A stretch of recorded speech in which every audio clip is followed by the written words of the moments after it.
I found out that my wife of 17 years cheated on me. We've been married for 17 years. No kids together, though she has 2 daughters from a previous marriage whom I helped raise. They're 28 and 23 now. We only had minor arguments over the years, and I always felt we had complete trust. We could talk about anything, work, intimacy, emotions, and often just sat on the couch discussing life and philosophy. I believe we had a deep connection and a fulfilling sex life. We're both in good shape and live healthy lifestyles. I work in the medical field and have been taking a lot of overtime the past 5 months. She works in legal consulting and has been working from home during the same period. Last night, I changed the filter in our Dyson fan and asked for her phone to update the app and set a reminder, since mine was charging in another room. I noticed she had set up a pattern lock, and while I was looking for the app, a Snapchat notification popped up. My stomach dropped. It was a short message. "I'll bring that toy." I read those words and just froze. She asked what was wrong after I sat there staring at the fan for several minutes. She has quarterly business trips to another state for 5 days, and I immediately realized the message was about her upcoming trip. I pulled myself together and said, "Just checking IP info. The fan uses a smart app." I took emergency vacation leave. My boss, an amazing woman, understood when I said I suspected my wife was cheating and needed time to figure things out. Last night, I stayed up reading her Facebook chats on our home laptop. She left for the office, and I made sure Google location history and Find My Phone were on. Now, every time she moves, I can't stop thinking she's cheating, and I can't look at myself in the mirror.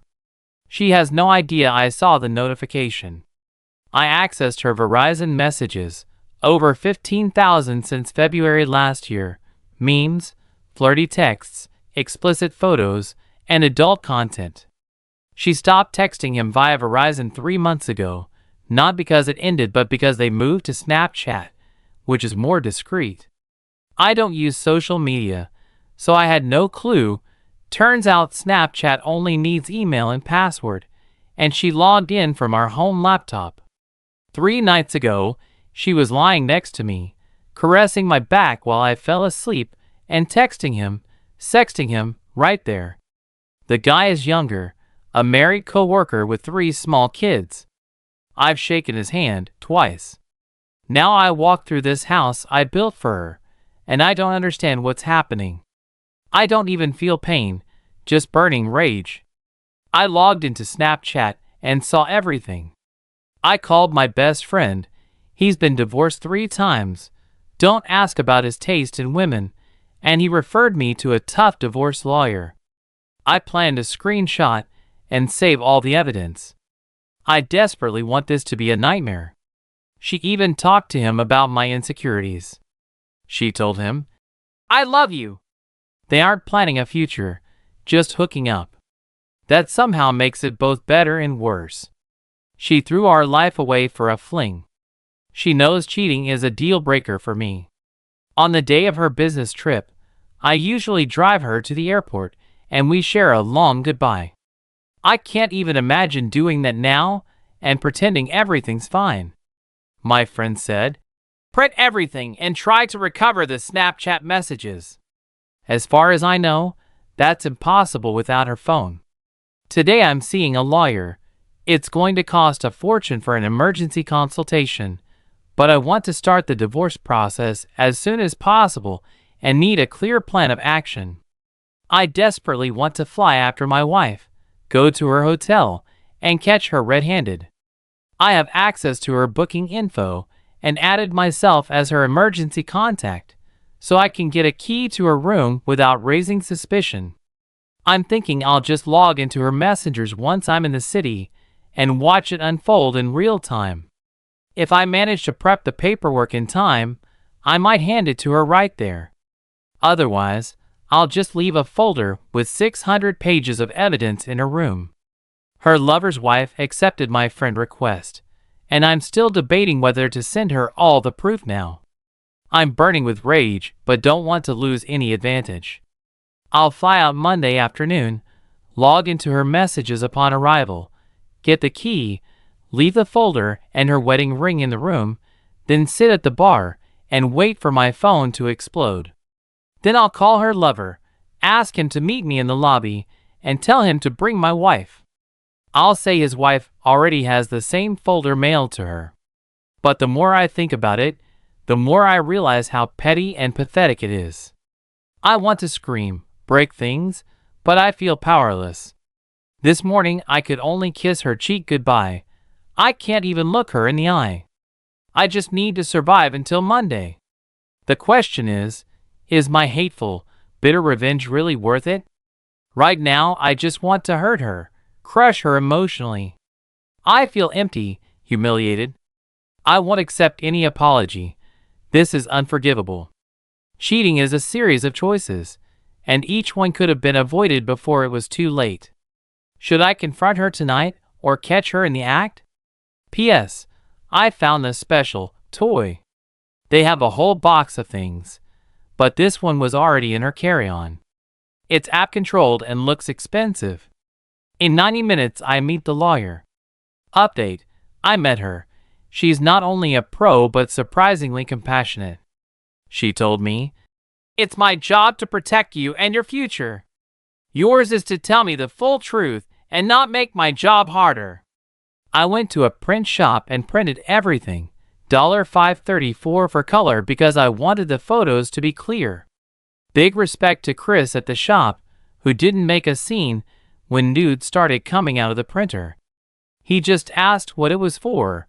I told him, and he shook my hand and said, "I'm sorry, man." I got home, collapsed into bed, slept 3 hours. At 7:30 p.m. my wife came back like nothing happened. The lawyer told me to forget about some Hollywood hotel scene. It'd just look ridiculous. So sorry to anyone hoping for drama, but she's right. In the end, there are two kinds of divorce: contested and uncontested. I need to tell my wife I now have a lawyer. From there, she either contests it or we mediate and file. 2 hours ago she got home. I asked, "Is there anything you want to talk about?" "No," she said. Then asked if something was bothering me. I wanted to cry, but I was already cried out. So I just asked, "Why is there an app-controlled toy in your luggage?" I've never seen her face panic like that. She turned pale, started breathing fast, sweating. "Why is it there? Who else knows the control code?" She started stuttering, mumbling, then broke down in tears. I pulled out 3 folders of their chats. "You think the guy's wife has the code too?" She begged to explain. "You have 5 minutes," I said, repeating what the lawyer told me, then added, "Pack your things. Leave." She screamed that it's her house too. I calmly replied, "Maybe, but I'll tell everyone about your affair, your betrayal. Even the girls will know. Or you leave quietly right now and find a place to stay. Though actually, you've got a whole business trip coming up, right?" She was stunned. I opened Facebook and showed her the guy's wife's profile. "You gonna tell her, or should I do it now?" Tears. Pleading. "I love you. I didn't mean for it to go this far. You can't do this to me." "Looks like I already did," I said, and hit send. I apologized to his wife in a message and attached the file with all the evidence. She hasn't responded yet. I started flipping through the pages and reading random fragments of their messages aloud to my wife. "I want to spend the whole day with you and just be one with you. You're better than any woman I've ever been with." My wife was sobbing, gasping for air, trying to talk about us, saying our marriage could survive this mistake. I told her I would never forgive her. She threw away 17 years of our life together like trash. I'm still considering destroying her career and telling everything to HR. I want to tell the truth to everyone. I have a therapy appointment on Tuesday.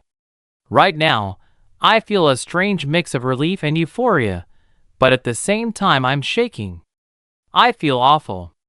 The house is silent except for her quiet sobbing. I told my wife, "Don't come back here after your business trip." I'm sending out messages to all our friends right now so everyone knows about her betrayal. I'll wait until morning to call the girls. I raised them since they were 11 and 6. I don't know how to tell them that their mother is a cheater or how to deal with it. Second update. I've received nearly 1,000 messages asking for an update or just expressing support for what I'm going through in this hell of pain and hatred. My therapist said I should write. It helps me reconnect with reality and stay grounded. For those who said Snapchat doesn't work like that, you're right. It was running in the background, but mostly she and her lover used WhatsApp. I don't care. Like I said, I'm clueless about social media. I saw everything. Thanks again to Dyson for their app and for that damn good fan my brother-in-law gave me for Christmas. Now a bit of backstory, so it makes more sense why I feel this awful. My first post was a stream of consciousness, as messy as I was in that moment. I was in college in Las Vegas in the mid-90s and graduated in 1999. It was a wild time, and I didn't hold back. That's when I decided I would never get married. Marriage felt like an outdated concept that stripped people of their freedom. And kids? Definitely not for me. After graduating, I quickly advanced in cardiac intensive care.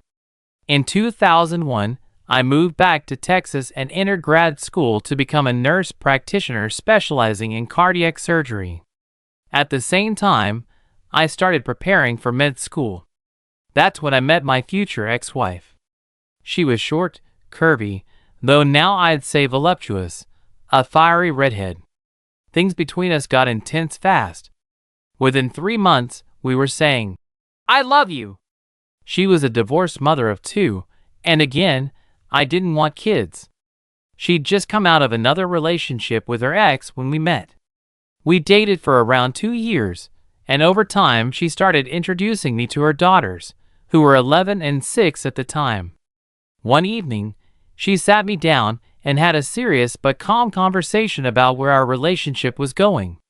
She told me what she needed. She gave me an ultimatum.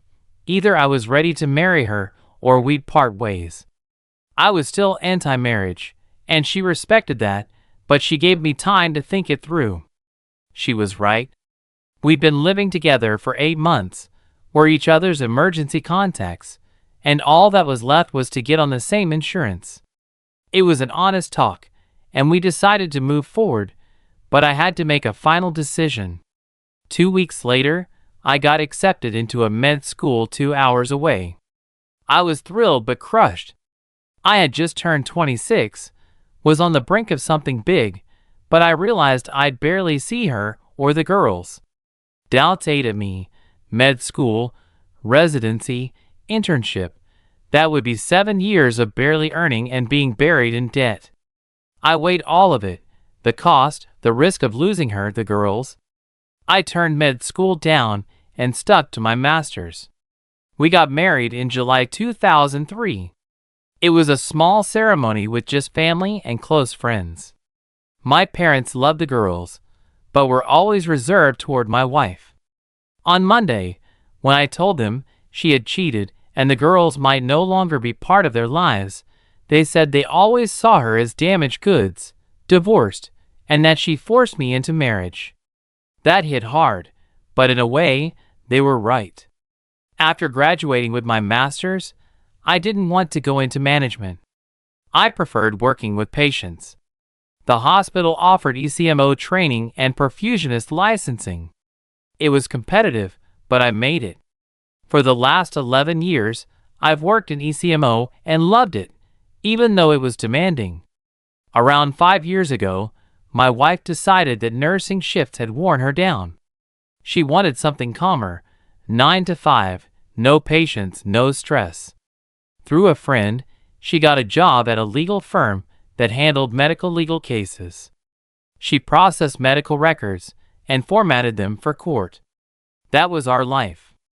On Saturday morning, 2 days after the truth came out, I had barely slept. My thoughts were dark, filled with dread about the future, and they still are. I imagined scenes of death, violence, toward her, toward him, even toward myself. I was making breakfast in the kitchen when she walked in, puffy-eyed, half asleep, and asked, "Will you make me breakfast too?"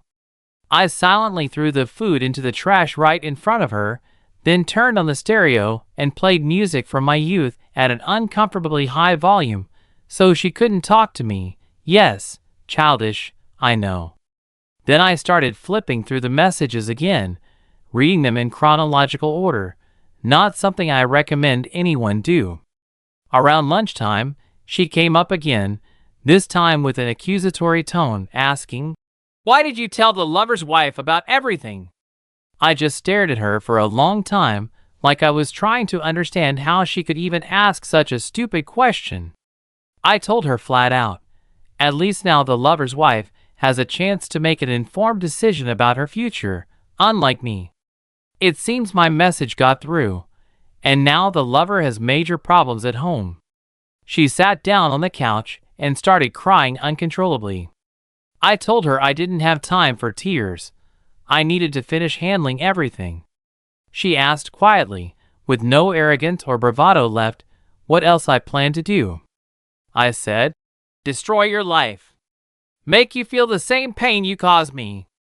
I added that if she had even a drop of respect left for me, or any remnants of love, she should open her phone and show me everything herself. She refused, said it didn't make sense, that I'd use it all against her anyway, and went to the guest bedroom. I found her employment documents in the house. Her company has a corporate security department, and I called them, leaving a detailed message. I reported that she and her lover had discussed confidential client information over unsecured messaging apps, that she was his direct supervisor on 2 projects during the time they were exchanging intimate messages, and that they used company phones to share explicit photos, videos, and texts, clear violations of company policy. I had always considered myself a calm and rational person, but that part of me is broken now. I don't understand where all this rage is coming from. It even scares me. What if it doesn't go away? I know that, eventually, to be free of this pain, I'll have to accept her apology and forgive her, but I'm not sure I can. It terrifies me that evening I was like a madman, continuing to notify friends and family of what had happened, telling them about her affair. I called a doctor friend to check me and run tests for STDs. He asked a question, and I answered it around 8 a.m. on Sunday, the 3rd day after everything came out. I decided to go visit the girls. They live about 3 hours away. The younger one is still in college. Ever since this all began, I've had very conflicting feelings about them. Our relationship was always respectful and friendly, but not entirely fatherly, especially with the older one. We got along, but there was always a sense of, "You're not my dad." With the younger one, not as much, but when they were together, that feeling intensified. I left early, around 5 a.m., and got to their place at 8:45. Their father pays the rent. I brought them treats and good coffee. They were immediately worried when they saw me. Before they could ask anything, I told them directly what had happened and that most likely their mom would be moving in the next 3 to 6 months. Honestly, telling them in person was the best option. I told them everything. They were disappointed in her. Then I explained that I didn't want to make them choose sides. They're adults, our relationship is complicated, and if they decide they don't want to keep in touch with me, I'll accept that. It'll hurt a little, but it'll also be a relief. I just asked them not to cut ties with my parents. They agreed. They still wanted to stay in touch with their grandparents. I left around 11 o'clock and stopped by my best friend's place. I let myself cry a little. After all, I helped raise those girls as best I could. Their dad was barely around during most of their childhood, and then he started a new family and moved away. My friend said I'd had enough to drink over the last 72 hours and needed to sleep. I stayed the night. I noticed my ex-wife had been blowing up my phone since I left the girl's place, but I didn't care anymore. I was too drained to respond. On Monday, I got back home around 8 a.m. and saw my wife's Porsche still parked outside. For a second, I thought maybe she'd taken an Uber or taxi to the airport, but no, she hadn't planned to leave at all. She was already up and had made breakfast. She asked if I would eat with her. I sat down. She asked how it tasted. I said it tasted like garbage. I told her that for the past 5 days, I've been unable to feel anything except bitterness and rage. She called in sick and didn't go on her trip. She started talking about how much she cared about me, how much she loved me. She said our older daughter had called her yesterday and that both girls were shocked by her behavior. I laughed, but it was a strange, hysterical laugh. Even I was surprised. I said, "Oh, you love me so much. So much that you spent years screwing around behind my back. You love me so much, you and that married guy. You love me so much you just threw away half my life. Ha ha ha." She still hasn't given me a single reason why she did it. When I reminded her of that, she broke down even more. I opened the bar, took out the 18-year-old whiskey my grandfather bought us as a wedding gift. It was a tradition. My wife and I would take a sip every year and say that things only get better with time. I just downed a third of the bottle in one go. "Sorry I didn't offer you any," I said. "You didn't deserve it." Then I went to the bedroom and started taking down every photo of us together from the walls and put them on the kitchen table. She left. Then I got a call from a lawyer, well, her assistant, telling me the divorce petition was ready. I just need to sign it. After that, my ex-wife will receive an official notification within 10 business days. I was drunk but quickly reviewed the documents, signed them, and sent them back. A few minutes later, I got a message from the lover's wife. She reluctantly thanked me for the awful but necessary truth. She didn't want to talk, but she wrote that she had found messages and videos of him with other women besides my wife. She kicked him out and was planning to see a lawyer. I had a few more drinks, turned on music, and passed out around 4 p.m. Around 10 p.m., I heard her come back. She saw the pile of photos and things that used to mean something and started crying again, begging me to talk. I asked only one question: why? All she kept repeating was, "I don't know." I called her every name in the book, told her she made her choice. After all, she was the one who sent the first message. Drunk, I didn't hold back and laughed, took off my shirt and said, "You gave this up?" Pointing at myself. I'm 193 centimeters tall, weigh 90 kilograms, and until last week I was running and hitting the gym 4 times a week. And you threw all this away for some fat bastard with a microdick. I went to take a shower, and when I came out, she was naked in bed, had lit candles, and was begging for intimacy. I turned on the camera and made her repeat what she said, thanks to those who advised me to do that. If, for some reason, my reaction doesn't convince anyone, the recording will prove it was her decision. I was cruel. I told her I wanted to enter from behind, and that she had to beg me for it. I recorded everything. After that, my mind was a mess. I love her, and at the same time feel nothing. I hate her and still think about her. I want her and feel like I need her, but even realizing that causes me pain. We fell asleep together. When I woke up, I had a brutal hangover and couldn't look at myself in the mirror. On the 5th day, I went to a therapist. The session lasted 2.5 hours. Turns out my ex-wife had followed me and was waiting outside. When I came out, she demanded to know what I was doing. I said, "I'm getting help after realizing I threw away half my life for someone who can't even explain why she betrayed me. I said it loudly, my hands were shaking. The therapist saw almost the entire scene. I called her every name again and told her I wished she was dead. The session was intense. He prescribed a sedative and booked me another appointment for Thursday. We talked about my rage, betrayal, and fear of the future. I admitted that I'm afraid of the unknown. Just a week ago, I felt like a whole person. I had goals, plans, and a partner I believed I could face anything with. Now I'm a ship without a rudder or sails. I feel like I have neither direction nor strength to get through this. The therapist explained that the question, why, isn't just one question, it's a whole set that helps understand motivation. He told me I should calmly ask her, "What gave you the right to do this to me?" There were other questions, but that one stuck with me the most. I told him about our intimacy. He advised me to stop. He said it would only make things more confusing if my goal wasn't reconciliation. I cried. I raged. I left there feeling empty. She was still waiting outside. I walked past her without saying a word. After that, I went for STD tests.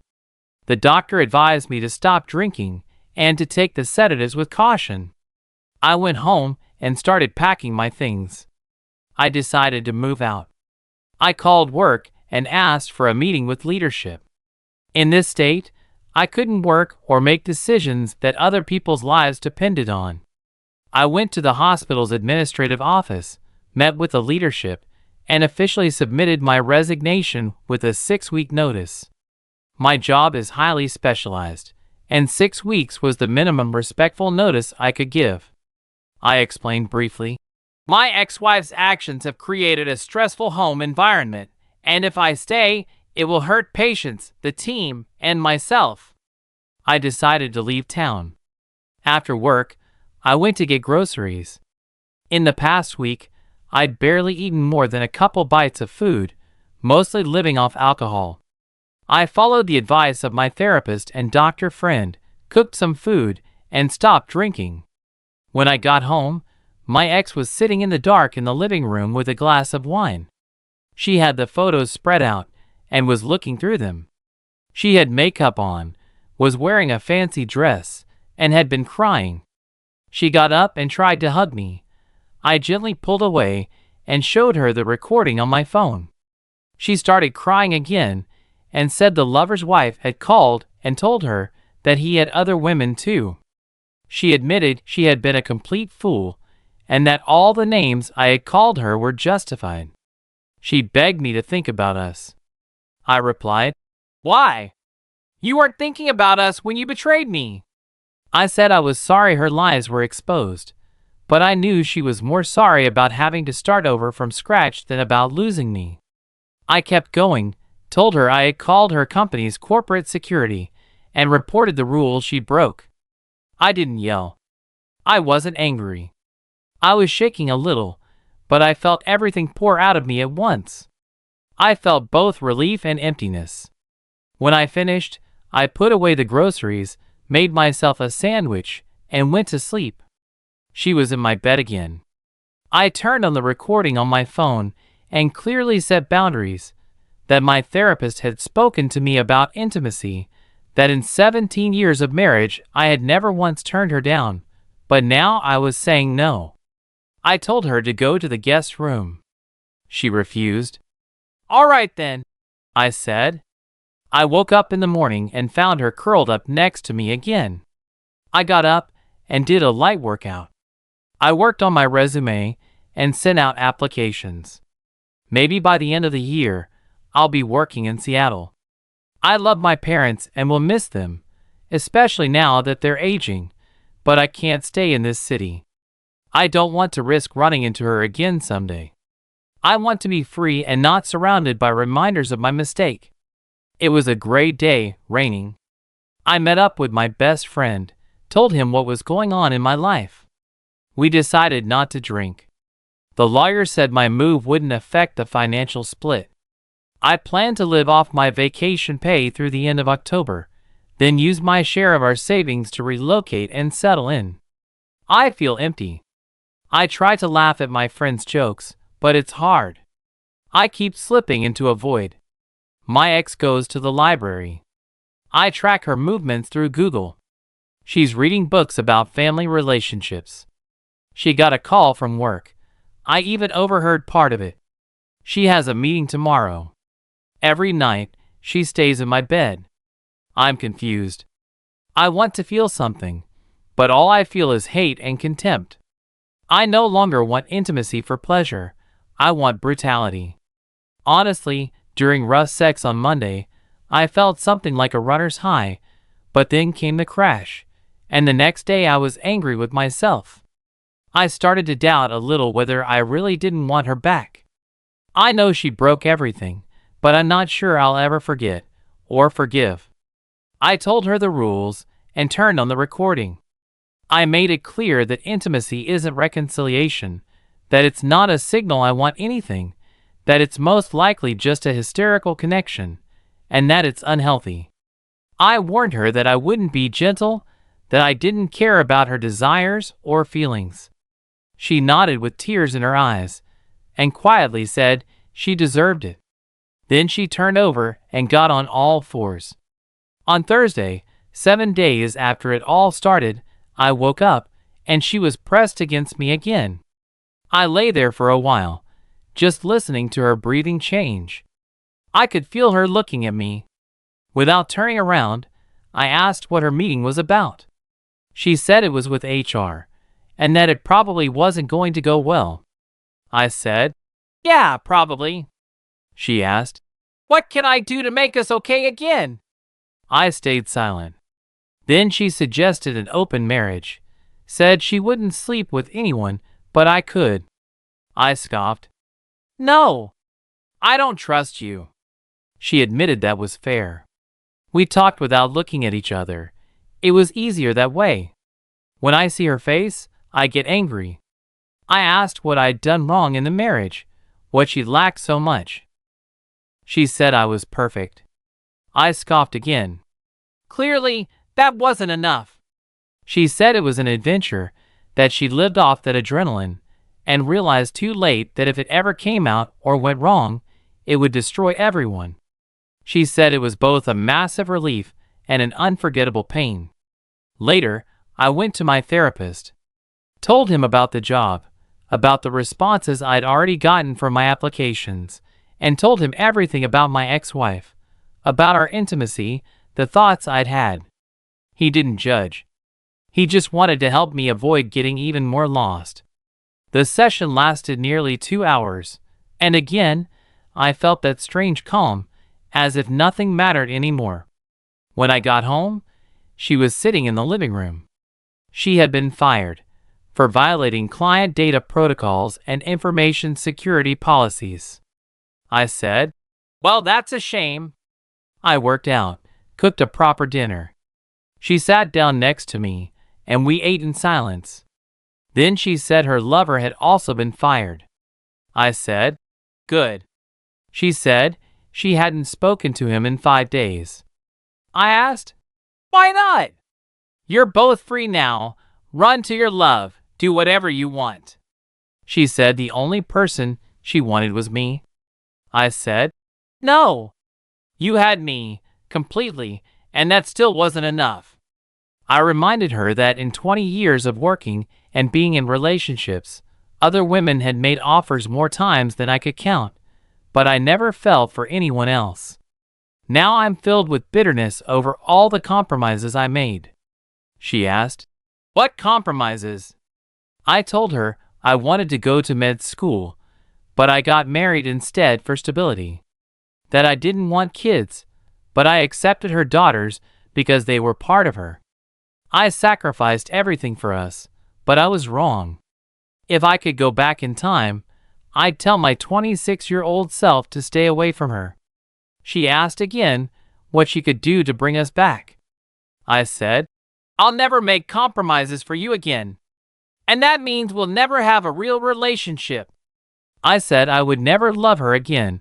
At best, she could be a toy for intimacy, but in every other way, She simply no longer exists in my thoughts or plans. A week ago, she was the first person I thought about in the morning and the last one I pictured before sleep. Now it hurts even to think about her. I'm leaving. I feel like this situation keeps dragging me back into the pain I want to escape. I'm confused, not sure I'll ever be certain about anything when it comes to her.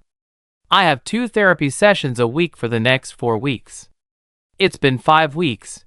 There have been many revelations. I moved out about 3 days after the last update. My ex constantly sends messages, leaves notes on my apartment door and car. I told my lawyer, and she suggested sending an official cease and desist letter. I'm considering it. My therapist praised my progress, is confident I'll handle the anger, despair, and depression I had at the start. I agree. My ex and I hooked up one last time before I left. I made it clear it meant nothing and wouldn't change my decision. She said she understood, but with her constant attempts to contact me, I doubt she really absorbed the notice of divorce filing. The first divorce hearing might not be until January. If she keeps her word, it'll be quick. If she fights, that's her choice. About a week after she got fired, she already found a new job. As always, it's about knowing the right people. I'm okay. I've accepted the truth about her worthlessness as a person and a wife. I told her I would never forgive her. I just accepted that it happened and moved on. In the past 3 weeks, 2 unexpected things happened. The girls came to visit. I immediately said that if their mother had put them up to it, they could leave. The older one stood firm. It turned out they had spoken to her and discussed that disgusting affair and our relationship. The older one had always resented me, but in the end, she apologized. Her assumptions about me had been wrong. When I was first introduced to the girls, we had already been dating for 4 months, even though their mother was still in a relationship with her previous partner. Before me, she had been in a loop with another man.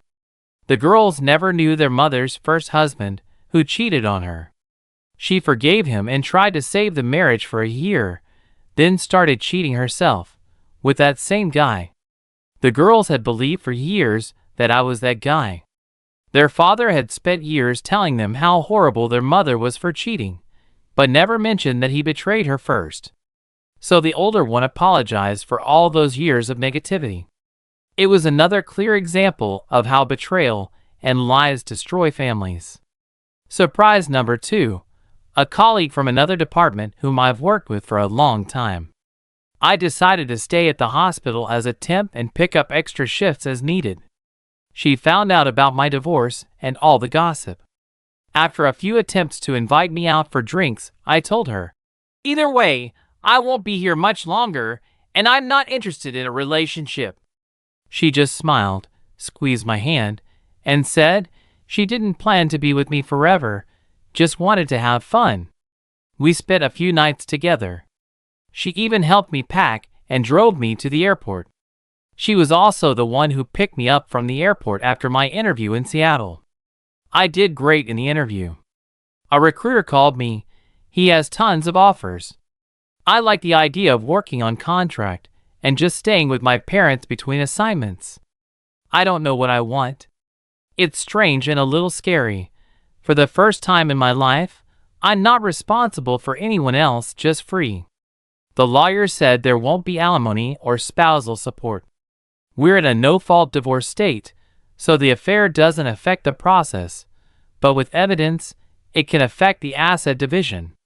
She said my share could go up to 70/30. Selling the house is inevitable. I asked a realtor to estimate its value.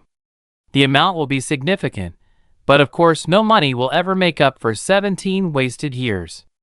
I'm thinking about a 3-month trip across Europe. I've started to feel things again, and that's actually a good sign. Thank you all. Some of your messages were incredible. Along with therapy, you helped me get through this. This is the last update. I hope I never have to post here again. Well, feel free to leave your thoughts in the comments.